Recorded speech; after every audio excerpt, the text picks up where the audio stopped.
years ago. You never laughed at my jokes, you just laughed at your own self. Damn narcissistic bastard.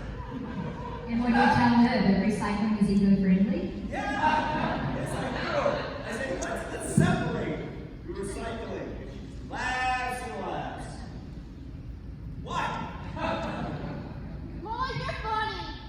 Who was that? You're funny. And you're good looking. So what I want to say is because obviously there was a mindset you had to go in playing Skull in the 90s, and now you actually teach at theaters, and you've seen the whole full circle thing. How would you say portraying comedy has changed over the 30 years that you've been doing this? Oh, that's a good question. Look, man, I don't claim to be a comedian. I'm an actor, because comedians like have talent, and I have none. Comedians, like stand-up comedy, those guys work their asses off. And if you see a special, that guy has been in the lab for like months and years of every single joke. And that is hard won, right?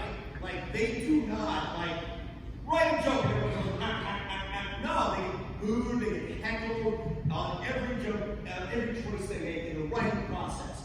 Imagine if you guys, I mean, everyone in your journal, write in a journal. Thank you. Thank you to the 2 people who still write by hand. Okay? Imagine if you were writing that in public. Imagine that, because that's what stand-up comedy is, right? I don't plan to do that. So that's what I say.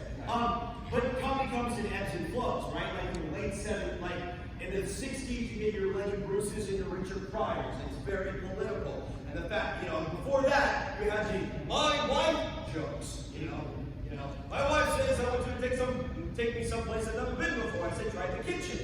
Oh my God, that does not date well, right? It's like it should come in ebbs and flows. This is why, people talk tragedies, timeless, but comedy is not.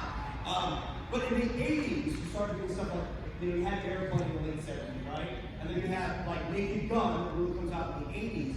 And kind of slapstick was kind of on the uptick at that point, right? It really was on the uptick.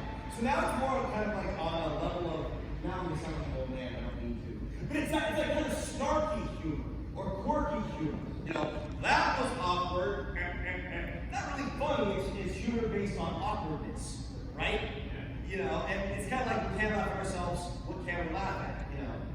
If you want an academic, that's Chekhov, Bob. It's Chekhov. No, that was great. Thank you. Thank you.